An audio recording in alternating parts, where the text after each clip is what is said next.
Okay, so welcome back today, class. I'm really hoping that you're enjoying the content. Please stay to the end because there's many things that I'm going to be talking about. So we're really going to go back to the general and to the specific. I did talk about this in my last class, but I really want to hammer this point home that you've got to go from the general to the specific.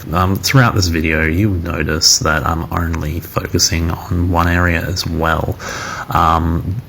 So it is breaking the rules a little bit, which brings me on to like my next point. It's still talking about the general to the specific, but just a bit of a general rule is that to break the rules, you have to know all the rules. So when I'm doing this drawing, you have to understand that I have over 5 years of experience drawing and creating artwork, so I can break the rules and get away with it. But if you're very new to creating art, then breaking the rules is just probably something that you're not ready for. And that's something that I really want people to keep in mind when looking at this content. I realize now, and also self-reflection is really important as well, but I'll go back to the general to the specific and really hone down on why this is important. So even though that being said, I'm breaking some of the rules, I'm still actually following the rules of general to the specific as well, because I didn't break it to the point that I'm not considering it at all. I'm breaking it because this is a large portrait, so I kind of have to break the rules essentially. So that's something to keep in mind right there.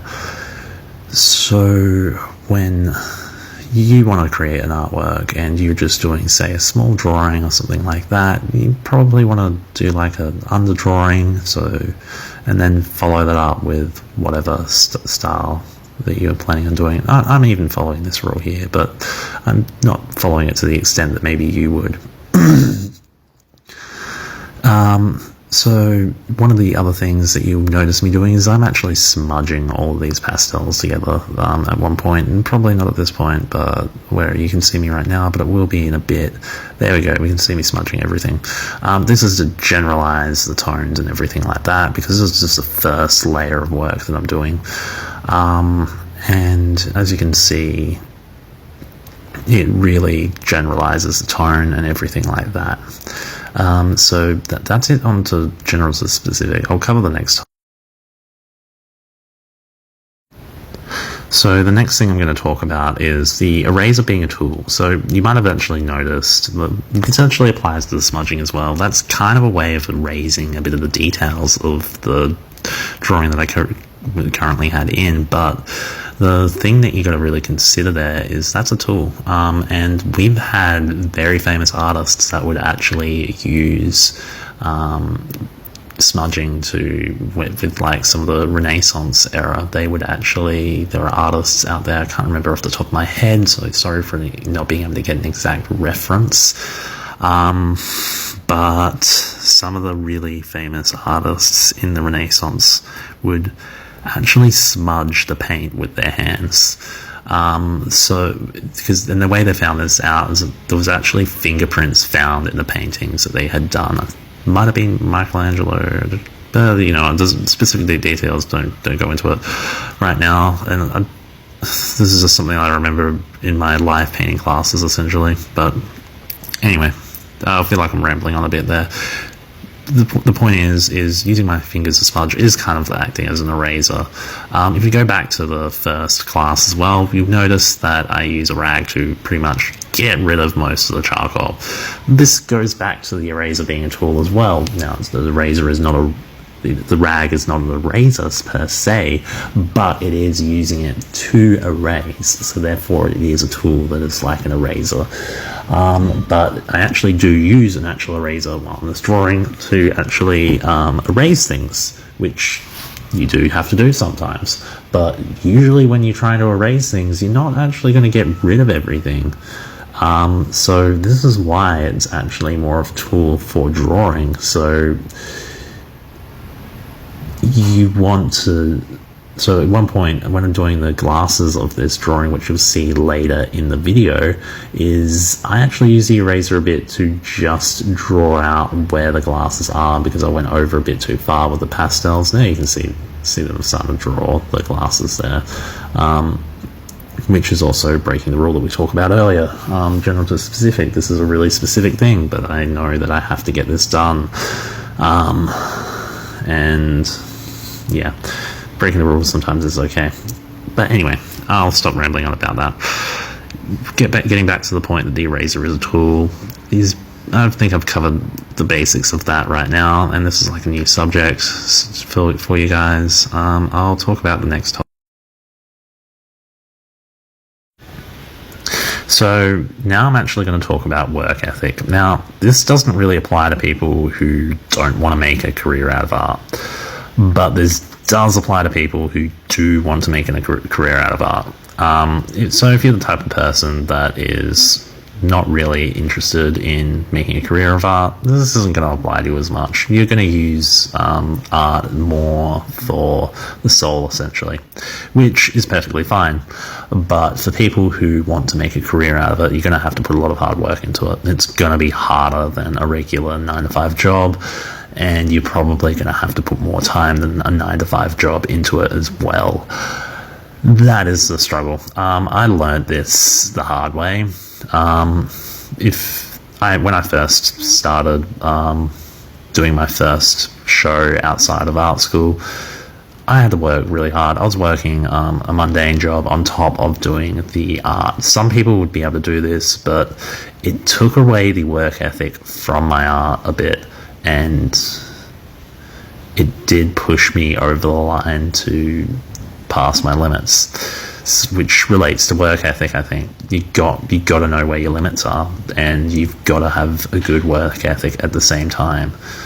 So make sure that you do art every day if you're serious about making a career out of art. You gotta do something every day, and it's got to be continuous, and you've got to put the work in, and you got to work hard, and you got to work smart as well. You've got to do both. You can't really slack off with either of them. I've learned this the hard way. I let life get a bit cruisy, and basically lost time.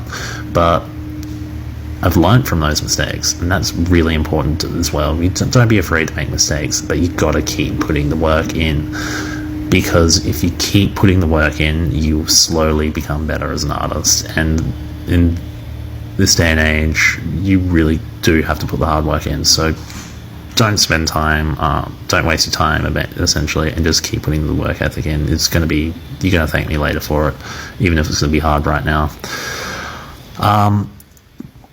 And this topic, I wanted to really nail it in. This doesn't just apply to art, and this is why it's the last thing in the video, because I think it's one of the most important parts for this video, and it's applying to general life as well. If you've got a good work ethic, it'll take you further in life than if you don't have a good work ethic. Especially if you are interested in career and making money and that sort of thing. Yeah. So anyway, that's one of the things that I was really known for in art school, was really making sure that I put a lot of hard work into it. And one of the things that actually ended up happening is that I was put on the cover for that year's student catalogue. And after, I think, my third year at university, if I didn't put in that really, really hard work ethic, I don't think I would have sold an artwork at the school show. But I did actually manage to sell the artwork after the art show. It took months and so to finalise the sale, but I eventually finalised it, and I got paid for it. It wasn't like hundreds of thousands of dollars or anything, but I got a pretty penny for it, and I made it through my art, which is so much better of a feeling than getting just a paycheck from a job you don't actually enjoy doing. And yeah, it really pays to just put in the hard work and keep it going with it. Anyway, we are getting close to the end of the video, so if one thing you could do as a favor to me, because I'm putting out this content and I'm giving out a lot of information that is really useful to artists. If you know any artist, please please share this video to them, because they'll find some value in it, and just explain to them that, hey, this is actually really good, free learning. Essentially, I'm doing this because I'm actually passionate about artwork, and I need to find a way to essentially make a career from it, which is something that I've personally struggled with, because I know I have the knowledge for it, but I just struggle with certain things.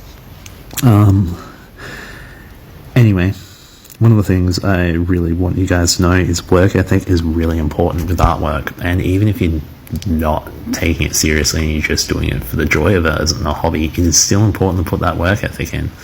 And it's just, you don't have to do it every day if it's a hobby, but if it's your career, you do have to put it every day. Anyway, peace out.